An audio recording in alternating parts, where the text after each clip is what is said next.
കളങ്കാവൽ കൈകൊണ്ടപ്പോ എനിക്ക് മമ്മൂട്ടിയുടെ കഥാപാത്രം എന്റെ അച്ഛന്റെ കഥാപാത്രം ദുബായി പോയ പെൺകുട്ടി ഇപ്പൊ മംഗളൂരാന്ന് പറയുന്നു. എന്തുവാണ് ഈശ്വര, ഓരോ വട്ടം ഓരോ കഥകളാണല്ലോ ഈശ്വര കേൾക്കുകയൊക്കെ ചെയ്യുന്നത്. പക്ഷെ എനിക്ക് അറിയാൻ കഴിഞ്ഞിട്ടുള്ള ദുബായിലാണെന്ന് തന്നെ അറിയാൻ കഴിഞ്ഞത്. പിന്നെ ശ്രീലക്ഷ്മി അറക്കലിനെ പോലുള്ളവരെ കുറിച്ച് എന്താ നിങ്ങൾക്ക് തോന്നുന്നത് വെച്ചാൽ അതും കൂടെ നിങ്ങളൊന്ന് പറയണം. പിന്നെ വീഡിയോ കാണുന്നതിന് മുമ്പ് എല്ലാവരും ജസ്റ്റിസ് ഫോർ ദീപക് എന്നും കൂടെ കമന്റ് ബോക്സിൽ കൊടുക്കുക.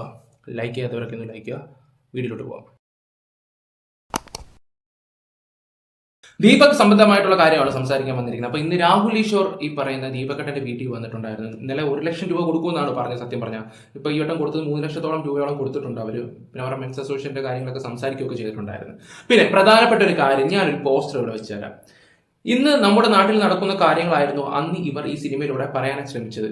പ്രിൻസ് ആൻഡ് ഫാമിലി എന്ന് പറഞ്ഞൊരു മൂവിയുണ്ട് ദിലീപിന്റെ ഇപ്പൊ ബബ്ബ ഇറങ്ങി, അതിന് മുമ്പ് ഇറങ്ങിയൊരു പടമാണ്. ഒരു 7 മാസമായിട്ടുണ്ട് പ്രിൻസ് ആൻഡ് ഫാമിലി ഇറങ്ങിയത്. ഈ ഒരു പടം കാണാത്തവർ എന്തായാലും തിയേറ്ററിൽ പോയി കാണണം. തിയേറ്ററിലല്ല, നിങ്ങൾ OTTയിലോ ഒക്കെ ഒന്ന് കണ്ടു നോക്കണം. ഈ പടം ഇറങ്ങിയ സമയത്ത് ഈ പറയുന്ന യൂട്യൂബർ ആയിട്ടുള്ള അശ്വൻ കോക്ക് കുറെ ആൾക്കാർ ദിലീപിനെതിരെ സംസാരിക്കുകയൊക്കെ ചെയ്തിട്ടുണ്ടായിരുന്നു. കാരണം യൂട്യൂബ് വീഡിയോ ചെയ്യുന്നവർക്കും ഈ സോഷ്യൽ മീഡിയ ഇങ്ങനെ ആക്റ്റീവായിട്ട് ഓരോ അഭിപ്രായങ്ങൾ കാണിക്കുന്നവർക്കൊക്കെ എതിരായിട്ടുള്ളൊരു പടമാണ് സത്യം പറഞ്ഞാൽ. ഇതിനകത്ത് ആ നടി സത്യം പറഞ്ഞാൽ നമുക്ക് ശരിക്കും വെറുപ്പിൽ വരുന്ന ഒരു ക്യാരക്ടറാണ്. അവരുടെ ക്യാരക്ടറാണ് ഞാൻ പറയുന്നത്. അത് കറക്റ്റായിട്ട് എടുത്ത് കാണിച്ചിട്ടുണ്ടായിരുന്നു. ഒരു റീച്ചിന് വേണ്ടി എന്തും തോന്നിവാസങ്ങളും കാട്ടിക്കൂട്ടുന്ന ഒരു പെണ്ണ് ഇതിനകത്തുണ്ട്. അപ്പം ഈ ഒരു മൂവി കാണാത്തവർ എല്ലാവരും ഒന്ന് പോയി കാണുക. പ്രിൻസ് ആൻഡ് ഫാമിലി എന്ന് പറയും. ഇപ്പം എന്തായാലും ഈ പറയുന്ന എനിക്ക് തോന്നുന്നു ഈ മലയാളത്തിനകത്താന്ന് തോന്നുന്നു ഈ മൂവി ഉണ്ട്. അല്ലെങ്കിൽ നിങ്ങൾക്ക് ടെലിഗ്രാമിലോ ആരോട് ചോദിച്ചാലാണെങ്കിൽ ഈ മൂവിയുടെ ലിങ്ക് കിട്ടും. 2025 ഏപ്രിലിൽ ഇറങ്ങിയ ഒരു മൂവിയാണ്. നല്ലൊരു മെസ്സേജാണ് ഈ ഒരു മൂവി കൊടുക്കുന്നത്. അന്ന് ഒരുപാട് നെഗറ്റീവ് പറഞ്ഞിട്ടുണ്ടായിരുന്നു ഒരുപാട് ആൾക്കാർ. പിന്നെ ദിലീപിന്റെ കേസായിട്ട് ഞാൻ പറയാൻ അറിയാമല്ലോ. പക്ഷേ ഈ ഒരു മൂവി എല്ലാവരും ഒന്ന് കാണുന്നത് നല്ലതാണ്. ഞാൻ പോയി തിയേറ്ററിൽ പോയി കണ്ടു. പടം അത്യാവശ്യം 10-60 കോടിയോളം രൂപ കളക്റ്റും ചെയ്തിട്ടുണ്ടായിരുന്നു. അത്ര നെഗറ്റീവ് വന്നിട്ട് പോലും ഈ ഒരു മൂവി നിങ്ങൾ ആരും മിസ് ചെയ്യാതെ മൊത്തം ഇരുന്ന് കാണണം. അപ്പം നിങ്ങൾക്ക് മനസ്സിലാവും ഓരോ റീച്ചിന് വേണ്ടി കാണിക്കുന്ന ഓരോ തോന്നിവാസങ്ങൾ. ഓക്കെ, ഇനി നമുക്ക് സംസാരിക്കാനുള്ളതെന്ന് പറഞ്ഞാൽ ആ പെൺകുട്ടി ഇപ്പോൾ വേറൊരു ദുബായി പോയിട്ടില്ല, വേറെ എങ്ങും അല്ല. ഞാൻ എൻ്റെ ഒരു ന്യൂസ് വെച്ചുതരാം. സാമൂഹ്യ മാധ്യമങ്ങളിലൂടെയുള്ള അധിക്ഷേപത്തിന് പിന്നാലെ കോഴിക്കോട് യുവാവ് ജീവനൊടുക്കിയ കേസിലെ പ്രതി ഷിംജിത മുസ്തഫ സംസ്ഥാനം വിട്ടതായി സൂചന. മംഗളൂരുവിലേക്ക് കടന്നുവന്നാണ് പോലീസിന് കിട്ടിയിരിക്കുന്ന വിവരം. ഷിംജിത മുൻകൂർ ജാമ്യം നേടാനുള്ള ശ്രമം തുടങ്ങിയതായാണ് സൂചന. അതേസമയം ലൈംഗിക അതിക്രമം നടന്നെന്ന് യുവതി ആരോപിച്ച സ്വകാര്യ ബസ്സിലെ ജീവനക്കാരുടെ മൊഴി പോലീസ് ഇന്ന് രേഖപ്പെടുത്തിയേക്കും. KM ബിജു വിശദാംശങ്ങളുമായി തത്സമയം ചേരുന്നുണ്ട്. PG, good morning. സമൂഹ മാധ്യമങ്ങളിൽ ഇന്നും ഇതിപ്പോൾ വലിയ രോഷപ്രകടനം വന്നുകൊണ്ടിരിക്കുകയാണ്. പലതരത്തിലുള്ള വാദപ്രതിവാദങ്ങൾ നടക്കുന്നു. ഇപ്പോഴും ഷിംജിത എവിടെ എന്ന കാര്യത്തിൽ പോലീസിന് കാര്യമായ ഉത്തരമില്ല. മംഗലാപുരത്തേക്ക് കടന്നു വന്ന ചില സൂചനകൾ ലഭിച്ചിരുന്നു. മാത്രമല്ല, ഇവർ വിദേശത്തേക്ക് കടക്കാനുള്ള സാധ്യതയും പോലീസ് തള്ളിക്കളയുന്നില്ല. നേരത്തെ വിദേശത്ത് വർഷങ്ങളോളം ജോലി ചെയ്ത അനുഭവം ഷിംജിതയ്ക്കുണ്ട്. മാത്രമല്ല, ലീഗിന്റെ പഞ്ചായത്ത് മെമ്പർ കൂടിയാണ്. അത്തരത്തിലുള്ള ബന്ധങ്ങളും ഷിംജിതയ്ക്കുണ്ട്. അപ്പോൾ ഈ സാധ്യതകളൊന്നും പോലീസ് തള്ളിക്കളയുന്നില്ല. എന്തായാലും ഈ കേസിൽ ഏറ്റവും നിർണായകമാവുക പരമാവധി ഈ CCTV ദൃശ്യങ്ങളും ഒപ്പം ഷിംജിത മൊബൈൽ ഫോണിലെ ദൃശ്യങ്ങളുമാണ്.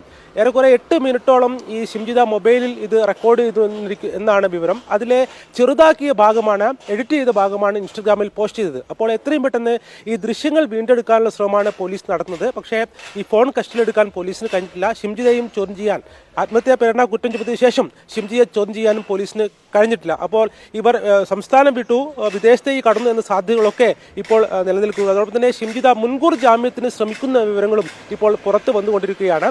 പരമാവധി കൂടുതൽ ആളുകളുടെ മൊഴിയും ഈ ദൃശ്യങ്ങളും ശേഖരിക്കാനുള്ള ഒരുക്കത്തിനാണ് പോലീസ് നടക്കുന്നത്. കഴിഞ്ഞ ദിവസം യാത്ര ചെയ്ത ബസ്സിലെ CCTV ദൃശ്യങ്ങൾ പോലീസ് ശേഖരിച്ചിരുന്നു. ആ ദൃശ്യങ്ങൾ പുറത്തു വരികയും ചെയ്തിരുന്നു. ഈ ദൃശ്യങ്ങൾ പക്ഷേ ദീപക് മുൻവാതിലൂടെ ബസ്സിലേക്ക് കയറുന്ന ദൃശ്യങ്ങൾ മാത്രമേ ഉള്ളൂ. വലിയ തിരക്കായതുകൊണ്ട് തന്നെ കൂടുതൽ കാര്യങ്ങൾ ഇതിൽ പറഞ്ഞിട്ടില്ല. എന്തായാലും ഈ ബസ്സിൽ യാത്ര ചെയ്ത കൂടുതൽ ആളുടെയും ബസ് ജീവനക്കാരുടെയും മൊഴിയെടുക്കാനുള്ള ഒരുക്കത്തിലാണ് പോലീസ്. ഇന്നിപ്പോൾ ബസ് ജീവനക്കാരുടെ മംഗളൂരാണെന്ന് പറയുന്നത്. ഇന്നലെയൊക്കെ ദുബായ് ആയിരുന്നു സത്യം പറഞ്ഞാലോ. ഇന്നലെ നമ്മൾ പറഞ്ഞു ഇതും ദുബായിലോട്ട് പോയി എന്നുള്ള രീതിയിലാണ് കറക്റ്റ് അറിയാൻ കഴിഞ്ഞത്. അപ്പോൾ മംഗളൂരിലോട്ട് പോയെങ്കിൽ ഇന്ത്യ വിട്ട് എവിടെയും പോയിട്ടില്ല. ആൾക്കാർക്ക് കണ്ടുപിടിക്കാൻ എളുപ്പമാണ്. കേരള പോലീസിന് ഇത്രയും അധപതനമെന്ന് ഞാൻ ആലോചിച്ച് നോക്കുന്നത്. നിങ്ങൾ ഇപ്പോഴും ആ രാഹുൽ മാങ്കൂട്ടത്തിന്റെ പുറയിലാണോ ഞാൻ ആലോചിച്ച് നോക്കുന്നത്. ശബരിമല വിഷയങ്ങൾ നൈസായിട്ട് മുക്കി. ഇപ്പം രാഹുലിന്റെ വിഷയങ്ങളൊന്നും ഇല്ല കേട്ടോ. ഇപ്പോൾ ഈ ഒരു വിഷയം വന്നുകൊണ്ട് ഇത് എന്തായാലും ചർച്ച ആയതുകൊണ്ട് പിന്നെ ഇവിടുത്തെ അത്യാവശ്യം ഗവൺമെന്റിനൊക്കെ നല്ല സുഖമായിട്ട് അവന്മാരെന്തായാലും വലിയ അന്വേഷിച്ചിട്ടും വലിയ കാര്യമൊന്നും ഇല്ല. ഇതിപ്പോൾ 1, 2, 3 ദിവസം കഴിയുമ്പോൾ ട്രെൻഡിങ് അങ്ങ് പോകുന്നതാണ് ഇവരുടെ വിചാരം. പക്ഷെ നമ്മൾ ഓരോ ദിവസം ഇതിനെക്കുറിച്ച് സംസാരിക്കണം. എൻ്റെ ഒരു അഭിപ്രായമാണ് ഞാൻ ഈ പറയുന്നത്. അവർ ഏത് സ്ഥലത്ത് പോയെന്ന് പറഞ്ഞാലും അവിടെ പൊക്കണം. കാരണം അതുപോലത്തെ തോന്നിയ ദിവസം അവൾ കാട്ടിക്കൂട്ടിയത്. പിന്നെ കോഴിക്കോട് ഇവളെന്തിനു വന്നു, അത് ഞാനും ആലോചിച്ച് നോക്കുന്നത്. ഈ സ്ഥലത്ത് എങ്ങനെ ഇവൾ വന്നു? അപ്പോൾ ഒരുപാട് ചോദ്യങ്ങൾക്ക് ഉത്തരം കിട്ടാനുണ്ട്. ഒരുപാട് ഇവൾ എന്തിനാ അവിടെ വന്നു. പിന്നെ പല ആൾക്കാരും പറയുന്നുണ്ട് അദ്ദേഹം 45,000 രൂപയോളം വിഡ്രോ ചെയ്തിട്ടുണ്ടായിരുന്നു ബാങ്കിൽ നിന്ന്. അപ്പോൾ അതെന്തിനായിരുന്നു ഞാൻ കഴിഞ്ഞ വീഡിയോ പറഞ്ഞത്, ഇനിയിപ്പം എന്തായാലും അയാൾ ജീവൻ ഒടുക്കാൻ പോവാണ്. അത് വീട്ടിലേക്ക് ചിലപ്പം എടുത്ത് വെച്ചതായിരിക്കും, ചിലവിനോ വല്ല ആവശ്യത്തിനോ വല്ല എടുത്ത് വെച്ചാണെന്നുള്ള രീതിയിലാണ് പല ആൾക്കാരും ഇപ്പോൾ സംശയം പറയുന്നുണ്ട്. ഇവള് ഈ 2 ദിവസം ആരൊക്കെ കോൾ ചെയ്തിട്ടുണ്ട്, ഇനി ഇദ്ദേഹത്തിനെ വല്ലതും വിളിച്ചിട്ടുണ്ടോ, വല്ല ഭീഷണിപ്പെടുത്തിയിട്ടുണ്ടോ, ഇവൾ തന്നെ പറഞ്ഞിട്ടുണ്ട് പോലീസിന് കംപ്ലൈൻറ്റ് കൊടുത്തിട്ടുണ്ട്, പക്ഷേ അങ്ങനെയുള്ള സംഭവം ഉണ്ടായിട്ടില്ല. ഒരുപാട് കാര്യങ്ങളുണ്ട്. എന്തായാലും ഈ പെണ്ണ് റീച്ചിന് വേണ്ടി കാണിച്ച ഓരോ തോന്നിവാസമാണ്. അറിയാലോ, അപ്സ കെ റെജി എന്ന് പറഞ്ഞ് ഒരുത്തി വന്നിട്ട് ഒരു തോന്നിവാസം കാണിച്ച് അതിൻ്റെ പിറ്റേ ദിവസം ഇവളും ഏറ്റുപിടിക്കാൻ തുടങ്ങി. അദ്ദേഹം ജീവൻ വെടിയുകയും ചെയ്തു. ഓക്കെ, എന്തായാലും നമുക്ക് അടുത്തൊരു ന്യൂസ് ഞാൻ വെച്ച് തരാം. പിന്നെ അതുപോലെ തന്നെ രാഹുൽ ഈശ്വറിനെ പോലുള്ളവരെയൊക്കെ സപ്പോർട്ട് ചെയ്യണമെന്ന് ഇപ്പോൾ എല്ലാവർക്കും മനസ്സിലായി കാണുമെന്ന് തോന്നുന്നുണ്ട്.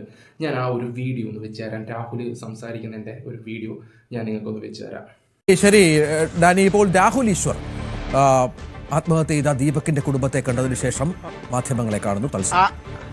ആദ്യം തന്നെ ഞങ്ങൾ ദീപകിന്റെ കുടുംബത്തിന് 1 ലക്ഷം രൂപ കൊടുക്കാമെന്നാണ് കരുതിയത്. ഇപ്പോ 3,17,000 രൂപ, കുറച്ചുകൂടെ കൃത്യമായിട്ട് പറഞ്ഞാൽ 3,17,074 അല്ലെങ്കിൽ 3,17,000 രൂപ ഇപ്പോ ദീപകിന്റെ വീട്ടുകാരിലേക്ക് എത്തിച്ചിട്ടുണ്ട്. ദീപകിന്റെ അക്കൗണ്ടിലേക്കും പിന്നീട് 2 ലക്ഷം രൂപയും മലബാർ ഗോൾഡിന്റെ ശ്രീ AK ഫൈസൽ ജി, അതേപോലെ ശ്രീ ഹീലർ അബ്ദുള്ള, അദ്ദേഹം ഫാസ്റ്റ് ലൈൻ എന്ന് പറയുന്ന സ്ഥാപനത്തിന്റെ MD ആണ്. രണ്ടുപേരും ദുബായിലുള്ളവരാണ്. അവർ ചെയ്തിട്ടുണ്ട്. അവരുടെ റെപ്രസെന്റേറ്റീവ്സ് ആയിട്ട് നമ്മുടെ അക്ബർ സാർ അടക്കമുള്ള ആൾക്കാർ വന്നിട്ടുണ്ട്. MRFന്റെ ശ്രീ ജോയ്, ശ്രീ മുകേഷ്, അഖിൽ അടക്കമുള്ള ആൾക്കാർ, അഖിലുണ്ട്.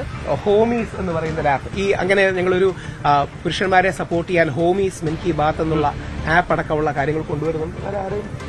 അപ്പോൾ ആ രീതിയിൽ നമ്മൾ ആ കഴിയുന്ന സപ്പോർട്ടുണ്ട്. അപ്പോൾ 2 ആവശ്യങ്ങളാണ് മുമ്പോട്ട് വെക്കുന്നത്. പേരൻസിനോടും അഭ്യർത്ഥിച്ചു, ഇവരുടെ റിലേറ്റീവ്സിനോടും. ഒന്ന്, ജനുവരി 17 ഇദ്ദേഹത്തിന്റെ ജന്മദിനം. ആ ദിവസം തന്നെയാണ് ഇദ്ദേഹത്തിന്റെ അവസാനത്തിലേക്കും പോകാൻ ദൗർഭാഗ്യവശാൽ സംഭവം ഉണ്ടായത്. അപ്പോൾ ജനുവരി 17 കേരളത്തിൽ നമ്മൾ പുരുഷാവകാശ ദിനമായിട്ട് ആചരിക്കാൻ ആഗ്രഹിക്കുന്നുണ്ട്.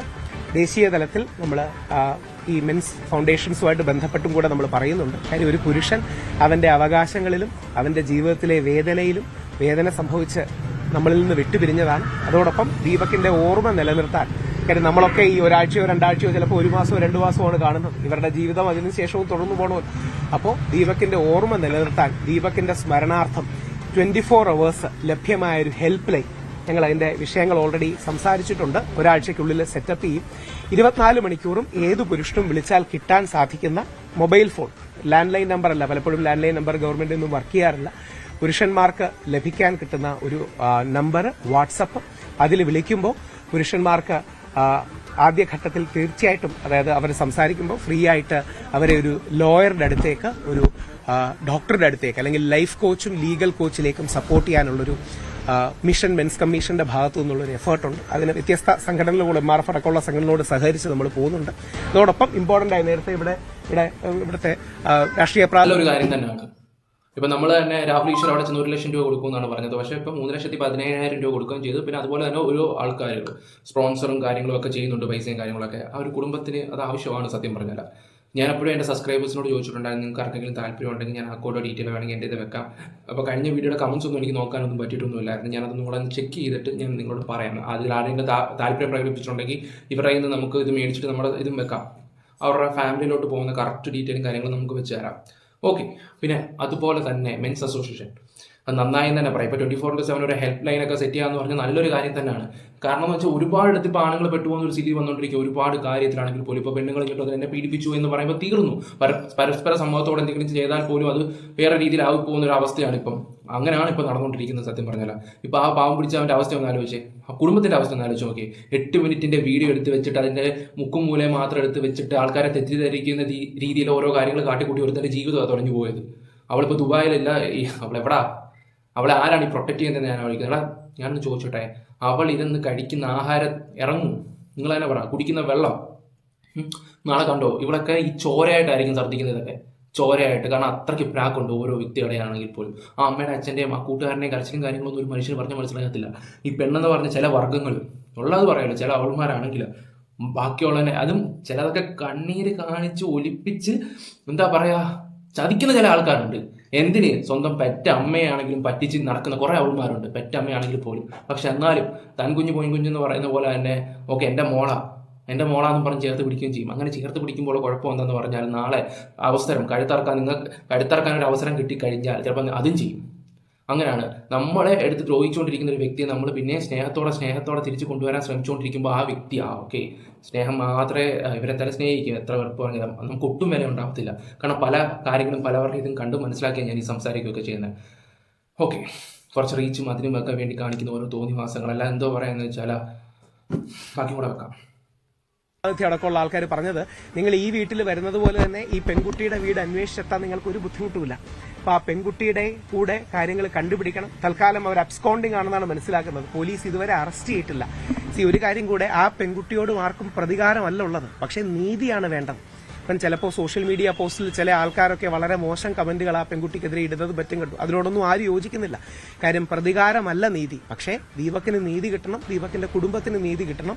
ഇന്ത്യൻ നിയമം അനുശാസിക്കുന്ന ആത്മഹത്യാ പ്രേരണയും IT ആക്ടും അടക്കമുള്ള വകുപ്പുകൾ ചുമത്തി ആ പെൺകുട്ടിയെ അറസ്റ്റ് ചെയ്യണം. അത് വേറൊന്നും കൊണ്ടല്ല. രാഹുൽ ഈശ്വറെ, നിങ്ങൾക്ക് വേണമെങ്കിൽ വന്നിങ്ങനെ പറയാം, അങ്ങനെ പറയാം. പക്ഷെ ആൾക്കാരുടെ വിഷമങ്ങൾ ചിലപ്പോൾ അവർക്ക് ഒരു കമന്റിലൂടെയായിരിക്കും തീർക്കുന്നത്. ചിലവർ അത് വീഡിയോയിലൂടെ തീർക്കും. അത് ജനങ്ങളെ കുറ്റം പറയത്തില്ല. ഇപ്പൊ എന്റെ അമ്മയെ റോഡി വെച്ച് വരുത്തി കയറിയിട്ട് ഇടി പൊടി വാടി അല്ലെങ്കിൽ മറ്റേ മോളെ മറിച്ച മോളെ എന്ന് പറഞ്ഞാൽ ഞാൻ സ്പോട്ടിൽ റിയാക്ട് ചെയ്യും. അങ്ങനൊരു സ്വഭാവമുണ്ട്. നമ്മുടെയൊക്കെ വീട്ടിലുള്ളവരെയൊക്കെ ആരെങ്കിലും എന്തെങ്കിലും പറഞ്ഞാൽ നമ്മൾ സ്പോട്ടിൽ റിയാക്ട് ചെയ്യും. അങ്ങനൊരു സ്വഭാവമുണ്ട്.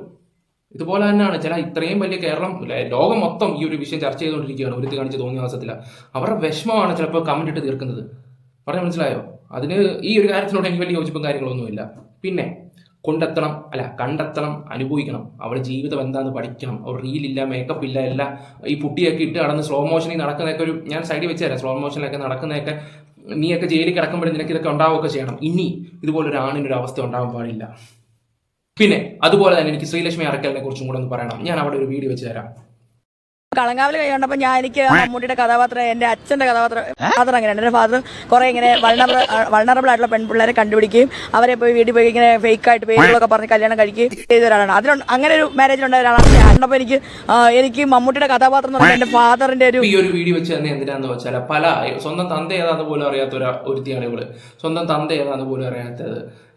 അമ്മ ചൂണ്ടി കാണിക്കണം 1 2 3 4 5 അല്ലെങ്കിൽ സാറ്റ് എണ്ണുന്ന പോലെ എണ്ണിക്കൊണ്ടിരിക്കണം. ആ ഒരു എണ്ണത്തിൽപ്പെടും. ഈ ഡാഷ് മോള് അന്ന് പറഞ്ഞ ഞാൻ വീഡിയോ ചെയ്തതാണ്. അയാൾ ആത്മഹത്യ ചെയ്തതിൽ സന്തോഷം. സ്ത്രീകളെ നിങ്ങൾ വീഡിയോ എടുക്കുന്നത് തുടരുക. ഇതുപോലുള്ള തന്തയ്ക്ക് പിറക്കാത്തവൾമാര് വന്നിട്ട് ഓരോ പറയുമ്പോൾ അതിനും ലൈക്ക് അടിക്കാനും സപ്പോർട്ട് ചെയ്യാനും കുറെ നാറികളായ ജനങ്ങളുണ്ട്. ഇവളെ പോലുള്ളവരൊക്കെ, ഈ ശ്രീലക്ഷ്മി അറക്കലിനെ പോലുള്ള കുറെ നാറികളെയൊക്കെ ഈ സമൂഹത്തിന് തന്നെ നമ്മൾ എന്താ പറയണ്ടേ, തള്ളിക്കളയണമെന്ന് ഞാൻ പറയത്തില്ലേ.